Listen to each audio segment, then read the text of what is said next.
Yes, I've been interested in the paranormal really all my life, and as a child I was interested in fairies and things, and that's just never changed. I never sort of grew up and sort of didn't believe anymore. I love magical things, and I don't see why there's things can't exist that we don't know about or don't understand. I don't think we need to understand everything on our world. And yeah, and I've seen things since I was about 9 years old. I've seen a strange creature. It was with my sisters, and we were in Ireland, and it was like a misty Michelin man. Like, you could sort of see through it. It had a sort of golden halo. Moved a bit and then disappeared back into the woods. And I've seen lights in the sky. Again, always with my sisters. And then in about 2003, I saw three bright lights above this place. It was all a bit Spielbergish, actually, the way they moved, and then they came down right over us over the top of the manor, and they were like saucers, three saucers, and they didn't make any noise or anything. So that kind of really, sort of grew my interest then in UFOs. I mean, I was always interested anyway, but that kind of made me want to create a sort of place for people to come together. So I decided to put on a conference here, and I put my first conference on, and it was a real success. And when Country House Rescue came, they were looking for suggestions, and I was talking about how in America, these conferences are quite a big thing. So there's not much going on in the UK. Well, there certainly wasn't at that time. There were a few, but not many. And so I suggested, well, I could do more of those. And yeah, I think they liked it. I think they liked the quirky take on it and doing something a bit different. So they sort of went with that and suggested that, I'd go ahead and continue with that. And I have. And yeah, I think it's nice. It's just a nice place for people to come and meet like-minded people. It's a little community. And we've got quite good friends now. There's quite a few people there that come regularly, and we're all a nice little group of friends. And new people every time as well. So, yeah, I mean, it's. I'm not trying to make loads and loads of money out of it. That's not the point of it. I mean, if you do make money, that's great, but that isn't why I do it. I want to offer something really that for me and for other people where we can all come together and learn about other people's experiences. I mean, my main interest is hearing about experiences, but I know that you have to get the good balance. So we do try to get people to talk about the nuts and bolts and evidence as well. But, as I said before, I always believe I don't need evidence. I've always believed in these things anyway. So, okay, yeah. So when was the first conference run from here? Oh, gosh. I think it was about 2004, 2005. I'm not very good at dates, actually. But, yeah, but it's been about 7 years now. I mean, some of the main names that you might recognise are Nick Pope, so Gary Heseltine, Andrew Johnson,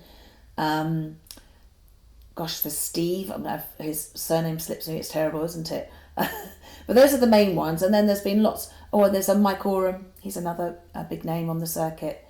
He's got a fascinating story to tell.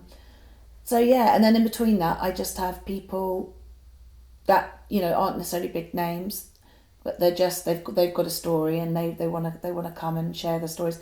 Like Lee Thatcher, I don't know, he's not a big name on the circuit, but he's got a lovely story and very interesting, and he's a lovely bloke, and he speaks well, and I like that idea. I like the fact that people feel like they can come and share their stories and don't feel too intimidated. I mean, I don't want it to be an intimidating sort of place.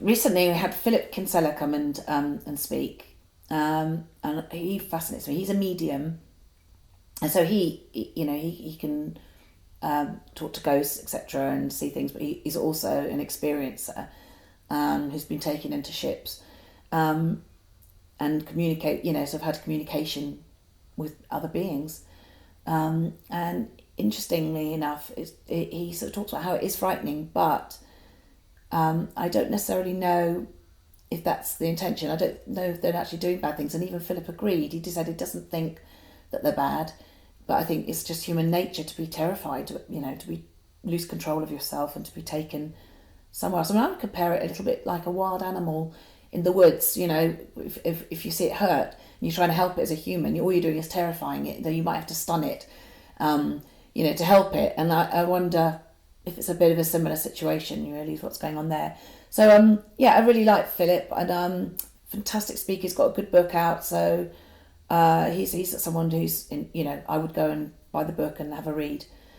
Then Ben Emlyn Jones, he was talking about a case the UK case where a saucer was seen to sort of crash, I think, or dipped and, it certainly hit the land. I mean, the people that were witnessing at the time definitely saw it hit trees, etc.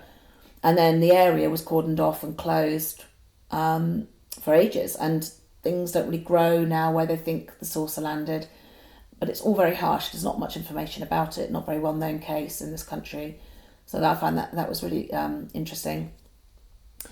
And then we had Gary Hesseltine, and he's running a magazine.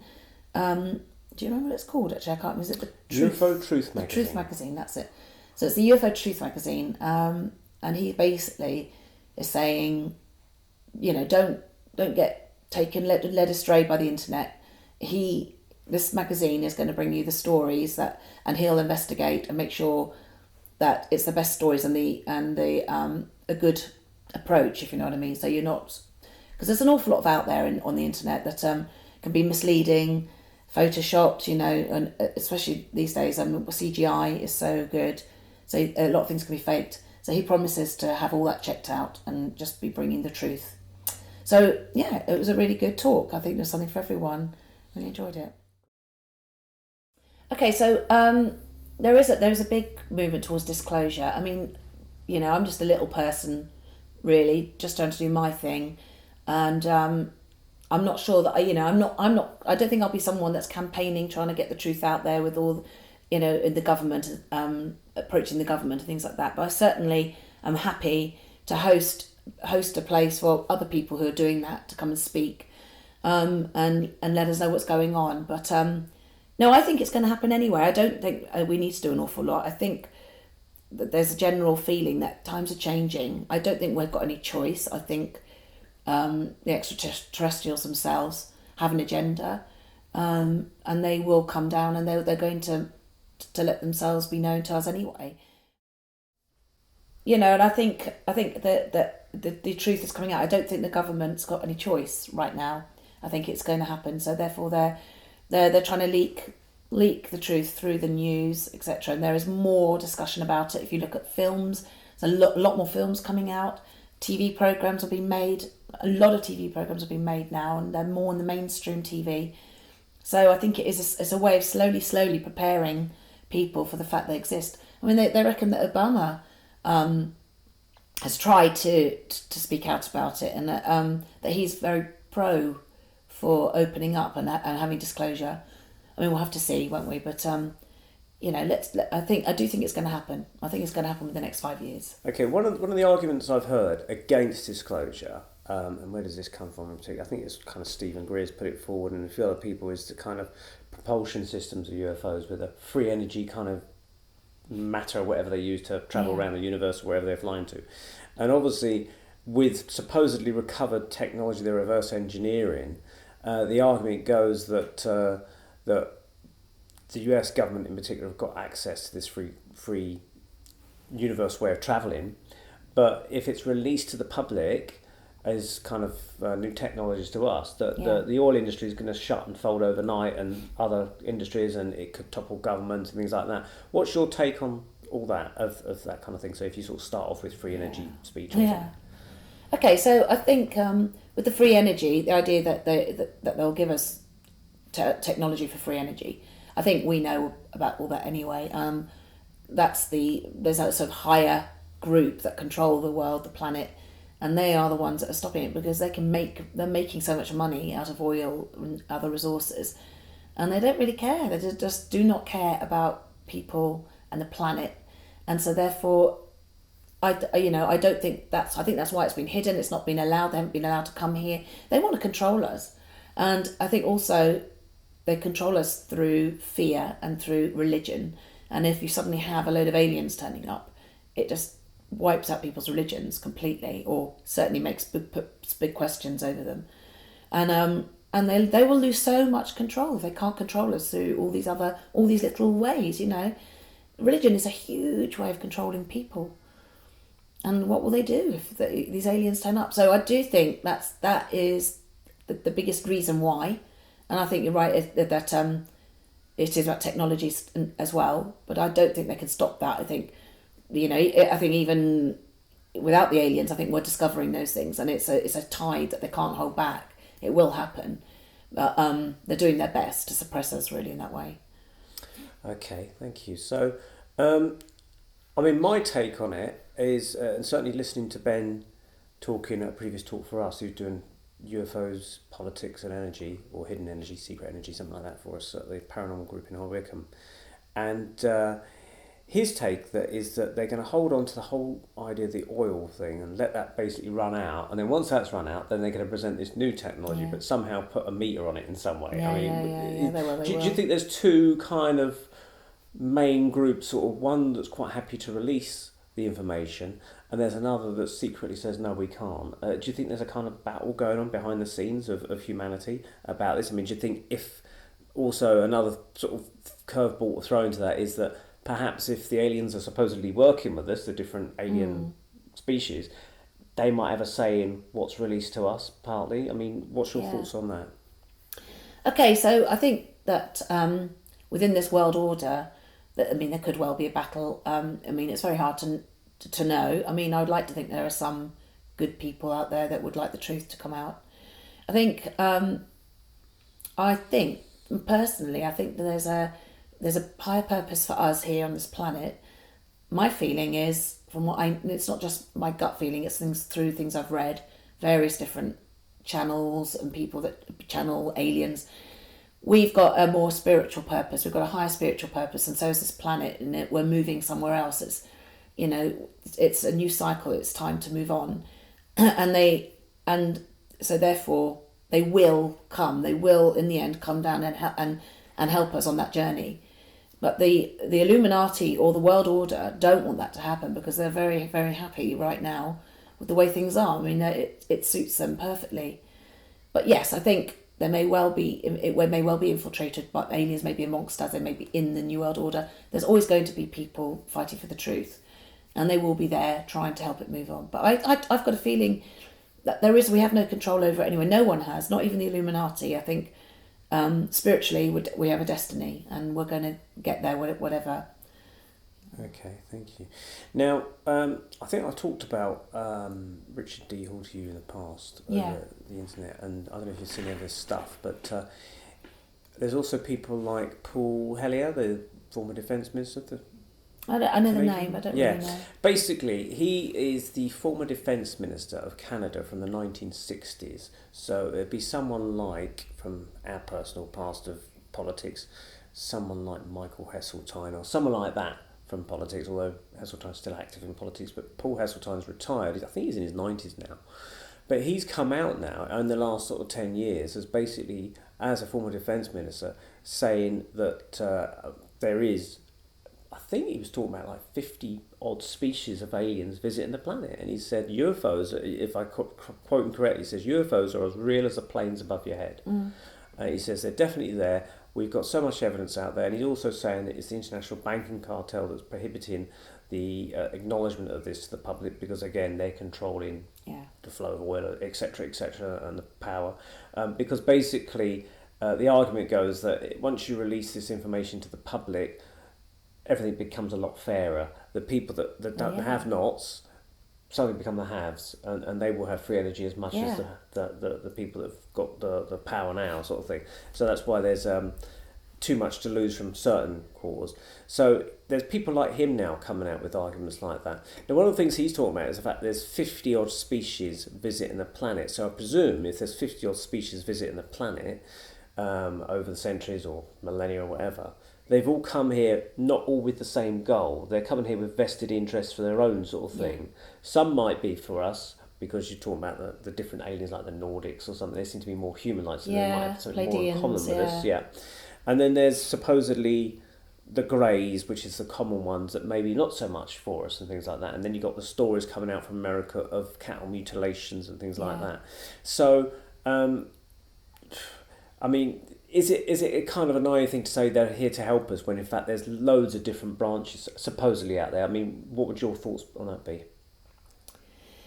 Right, I think this is the thing. I think it's very hard to understand what's actually going on. I mean, there is talk that there's loads of different species of aliens out there, and and from what people describe, you've got the reptilians, you've got the greys, you've got the Pleiadians, who are like the Nordic-looking types. I mean, those seem to be the main ones that people have seen. But then there you get dwarfy ones, and but they do all seem to be working together. And people have been on ships and seen all these types of beings working together.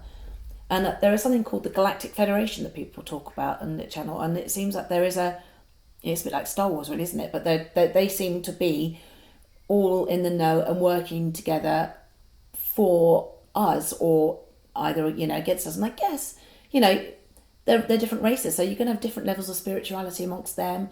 Different. I mean, some people talk about the Greys being like a bit robotic, so perhaps they don't have emotions. Some of the experiences that people have seems to be they do experiments to sort of see what our emotions are like. They'll scare you on purpose to see how you respond. So they set up little. I know there's one story I read where this guy was in a tunnel being chased and all by a monster, and at the end there's a bin, and he had to hide in it, and nothing happened to him in the end. But it was just an experience they made him go through, so that they could see what fear was like, I guess. But I don't really know, and I don't really think any of us will understand it, because while we're here living as humans and being the way we are, experience human life, we can't really understand why people would want to hurt us or scare us, and what bigger purpose that might serve. So I don't try to understand that aspect. I just feel that they are looking after us. Perhaps they created us. Who knows? But they have an interest in us. Certainly, they don't want to, or they haven't intervened, or widely sort of said they're here because they don't want to mess up the experiment in the same way that we observe wildlife. We try not to intervene. If we see an animal eating another animal, we just let it happen, because it's about learning, isn't it? And I think it's the same sort of thing. I really have no idea what the bigger purpose is. I don't try to, I would like to know. I do think it's something spiritual. But really, that's all I could say on it, because I don't try to overthink it, really. I think it's just something we can't really comprehend as a human. Okay. Now, as I mentioned, Richard D. Hall earlier, he produces the Rich Planet website programs. I don't know if you've seen any, have you? Yeah, since when you talked about him, I went and had a look on his website. Yeah. Now, he's got a program on that website, and I don't know if you've seen it. It's called NATO and the Secret UFO cover-up, or NATO and the Human Mutilations cover-up. Have you heard of that one? That's pretty disturbing, actually. Now, Linda Moulton Howe in America, you've probably heard of her, haven't you, with the cattle mutilations thing in the 1980s. Well, I know about the cattle mutilations. Yeah. I don't know the name. She was the producer that first kind of brought that to the public's attention in the 1980s. A Strange Harvest, I think she called it. And basically, she was going out to the cattle ranches and discovering these mutilated cattle and things like that. And the people out there, the ranchers now saying, "Oh, it's the aliens," blah blah blah. And she actually looked into it. Now, one of the films on Richard D. Hall's website is called UFOs and the NATO Cover-Up or something. I can't remember the full title, but basically that kind of goes a little bit further to state that back in the 1980s, and it still continues to this day, that the then Reagan government and the Thatcher government of this country colluded together basically to set up like a task force to go and recover dead bodies that are getting dropped by aliens, and it's on that film. Yeah. So this is another angle that's kind of, it's not all so rosy. And when we talked about like going to look at an injured animal, you want to help it. On the other side of the coin is that you can say there's poachers that are going to get animals as well. Yeah. And so from that point of view, if you expand it outwards to aliens, there's also poacher aliens, supposedly. I don't know. I mean, the guy that worked for the UK military division, a secret kind of part of the military, it was his job in the 1980s to go and actually recover these bodies or secure the area for the Americans then to come in 5 days later or something, once they've got all their team together, to come in and remove these bodies. And they would find these bodies on the ground, sometimes as couples, individuals and things like that, and they'd have all their hair removed, genitalia removed, bits removed, and no blood on the ground. They're completely, well, they say mutilated, but mutilated is not the correct word. There's almost like surgical procedures. Yeah. And so these people are on the missing lists, but they're never reported as found, because if they're reported as found, there's an inquiry into the death, and then it becomes known that something dodgy is happening. So I'll send you a link to that. Yeah. It's quite scary to watch, disturbing. And he's done a follow-up film where he's actually got a bit more information about it from this year. But apparently it goes on today. There's secret teams in the UK that go and recover bodies. There was a famous case in Russia in, I think it was the 20s or 30s, where they found these bodies in Russia. Similar thing, everything's stripped of them, like the animals are mutilated, of people. And there's a case, I think, in South America, like Brazil or something, again, where they found this guy in the 1980s who had similar injuries. And it's just really disturbing. So my thinking on it, certainly from the Richard D. Hall movies, that there's the nice Pleiadians, the nice Nordics and everything like that, but there's some dodgy ones. And this bloke who was being interviewed by Richard D. Hall, not on camera because he didn't want to reveal his identity, but he said they're scary ones. They look like the devil. And when Richard D. Hall heard that, he wondered if it was reptilian type of agendas, things like that. So I'm not asking for your opinion on it, but I'm just telling you on it. I think you're right there. I think there probably are. I mean, look, if we use religion as an example of how people look at things. You've got your good and you've got your bad, and you've got demons, and maybe take religion out of it. These beings are there. Maybe you have demons. Yeah. Maybe they are like, whether they're from another planet or whether from another dimension, what they are, I don't know. But yeah, perhaps there are these evil things doing. Because if you've got good, you have to have the you have to have the yin and the yang. Where there's good, there's bad. It always is. I suppose you could say there's evolution, but evolution doesn't always mean just sort of becoming better at technology. No. Because with us, we've got better at technology, but we're pretty good at killing each other with it, and we're not spiritually advanced. Well, some of us are. Yeah. Some people aren't. That's the thing. It's like I could never ever kill somebody ever. No. I mean, I just couldn't. So, and then there's people out there that get pleasure out of torturing, and it makes me feel sick when I watch a film and someone's been tortured, because it's so innate in me not to hurt another human. I can't bear another human hurting another human, even when I know it's make believe. It's just still. Yeah. If it's a monster hurting a human, somehow your brain doesn't respond in the same way to that, because that's make believe, that's not real. But to see a human hurting a human is just horrendous, because it's just so not in me to want to do that. Yeah. But I guess that's what this whole journey of being here is about. It's that journey, isn't it? A spiritual journey. Maybe that's all the other nonsense is unimportant. It's really about love, I think, and finding it. But if we come here and we don't have obstacles or experiences put in our way, then it's not a learning journey, is it? If we just came here, it'd be like heaven. There would be no point, or it would be like wherever it is that's perfect. So there would be nothing to learn. So I guess you come here and have horrible experiences so that you can learn. Yeah. Perhaps that's what this for the soul wants. You could almost argue that if there's a hell, we're in it. Couldn't you? It could be. Yeah. For some people it is. Yeah. I mean, right now there's people being bombed and shot at, and that is hell. I mean, we're very lucky. It's just, it's all about the luck of where you are on the planet, isn't it, really? Yeah. I mean, right now, you wouldn't know there's a war going on somewhere else. Yeah. Well, when you think of the intergalactic things, there could be so many dodgy things happening on the other side of the galaxy with aliens. But, so many just bad things happening anyway with black holes sucking in planets and galaxies and things like that. It's not all good out there, and it's certainly not all good here either. If we're kind of now, with our present understanding of physics, that there are other dimensions, we're also getting people come back from other dimensions to tell us they continue to exist after death. I'm sure these advanced alien races are already aware of all that anyway. So they probably pass through these other dimensions. I have heard people say, some things, that not all of them, but a lot of them do come from other dimensions. And like apports in a seance room. Do you know what apports are? Apples? Apports. Oh, apports. Yeah. Are they like portals? Well, they're probably connected to that word, but apports in a seance room, they're generally things, they can be, mostly they drop out the ceiling. And you might be in a darkened room. Or something like a penny falls. It could be a penny, it could be coins, newspapers from the 1930s or 40s, whatever year, the spirits in the other dimensions somehow can transport things from other parts of our world, wherever, dematerialise it and then reproduce it into the seance room, like beaming in sort of thing. Yeah. And portal, I suppose, is the correct word. Apport is connected to it.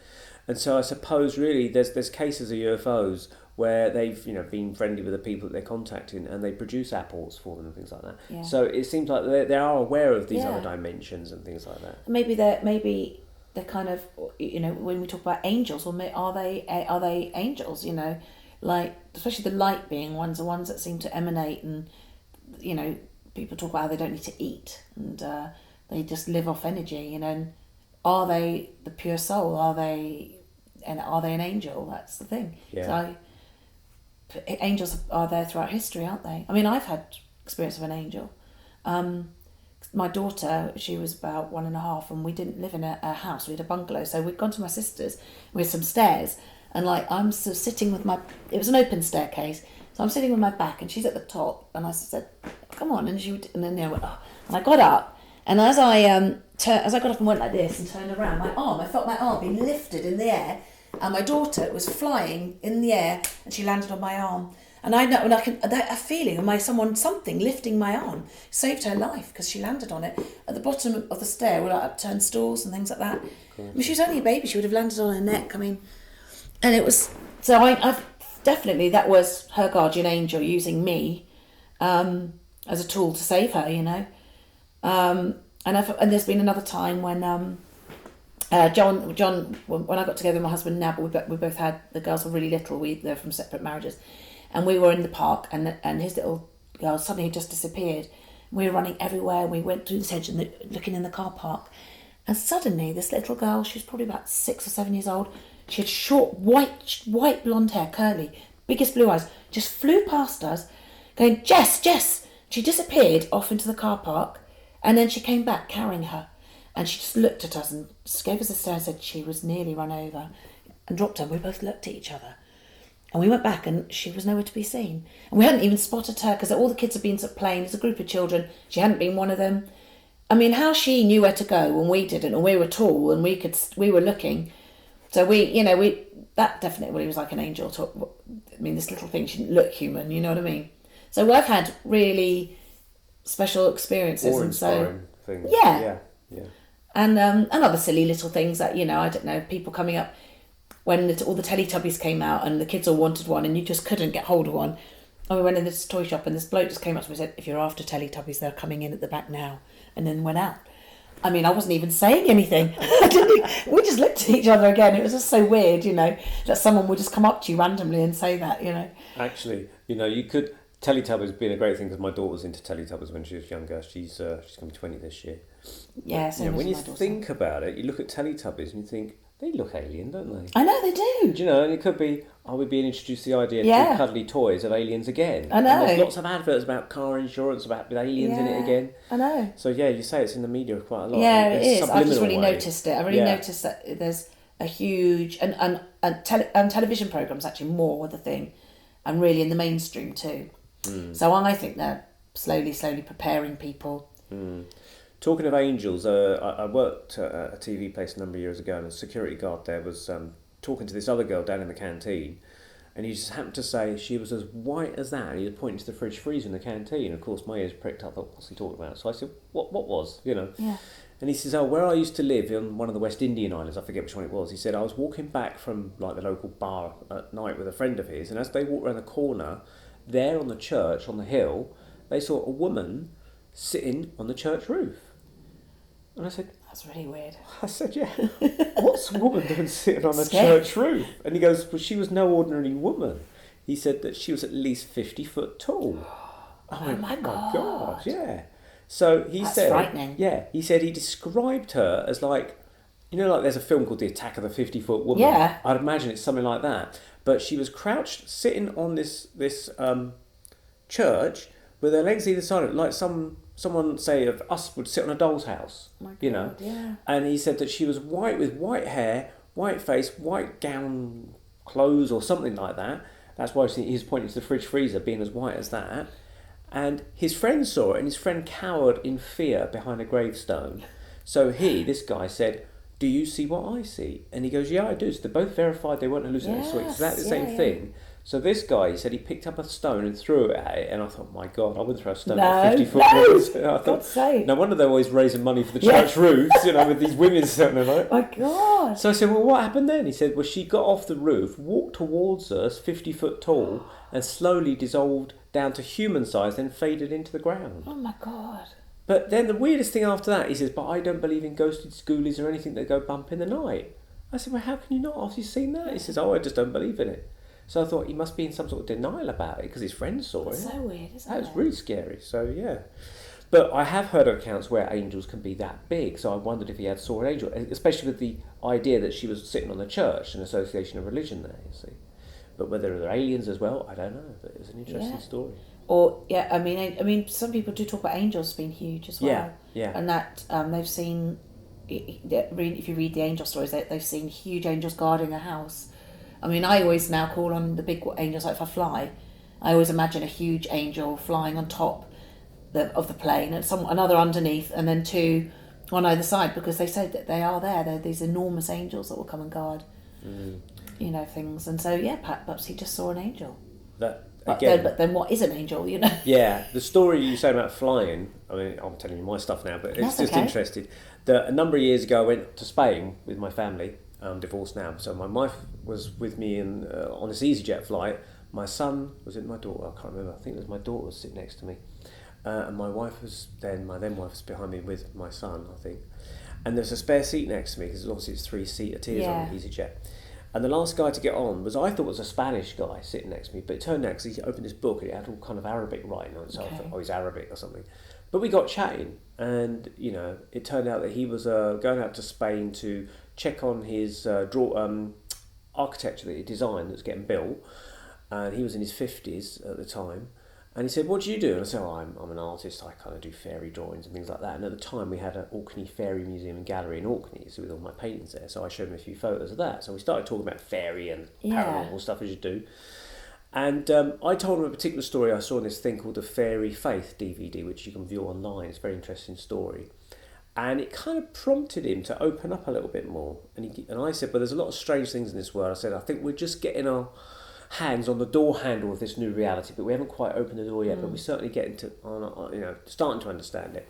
And he said, I said, I think you're right. He said, when I was at 20, I was conscripted into the army. I call it Persia, but today you'd know it as Iran. And this would be the 1970s, I guess. And he said that they were going round, him and this guy, army guy, were patrolling the streets at night in Persia. And he said a sandstorm blew up. And he said they decided to seek shelter in a mosque. So in the middle of the night, they both went to this mosque, it was open, and he said to his army friend, you sleep, I'll keep an eye out, and then after an hour, I'll wake you up and I'll have a sleep. So they went with that agreement, and they both sat with their backs to the wall. His friend laid down next to him, and he said, no matter how hard he tried to stay awake, this bloke kept falling asleep. He goes, I must stay awake, I must stay awake. And he fell asleep 3 times, and on the 3rd time he woke up, he says, I must stay awake. And he said on that point when he woke up, he noticed there was a lady crouching down by his feet, looking at his feet and his shoes. And he thought, where did she come from? But by the side of this lady was another girl who appeared to be about 12 years old, staring at his friend who was asleep. But she was looking at his shoes as well.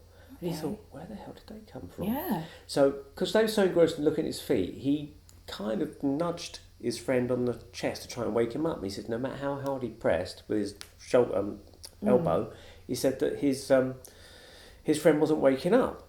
So he said, he said, I don't like the feeling of this. So he started to wrap the strap of his gun around his arm because he wanted to make a run for it. And I thought, well, you're the guy with the gun. Yeah. But as he started to do that, he said that this woman suddenly looked up from looking at his shoes and looked him in the eye. And he said, as soon as I looked her in the eyes and caught her eye, he said, I kind of looked into her soul and I just knew that she was not of this world.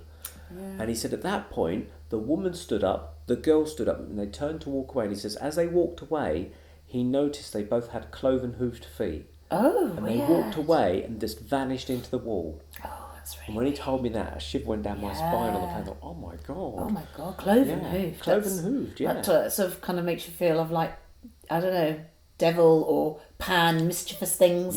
Yeah. Well, exactly. Pan. You said the right word because we've got stories of Pan going around our societies and things, and you think, well, maybe there's some basis to that then. If you saw this cloven-hoofed woman coming through the wall or going out the wall with a cloven-hoofed person, there's some basis that, these mythical creatures may exist. Maybe once to. And then you think, well, of course, they were looking at his shoes. So to him or them, they were the odd feet to them, you see. So it all kind of makes a logic, doesn't it? Yeah, it does. So, when we get strange creatures, aliens, and they can't always, well, maybe they're coming from other dimensions like these beings or something, Yeah. because I think we live in a multiverse. It's not just a spatial universe Anyway, to close then, what is the plans for the, have you got any, you talked, I think, online about having plans for a conference coming up in the autumn. So can you tell us a bit more about the conference you've got planned? I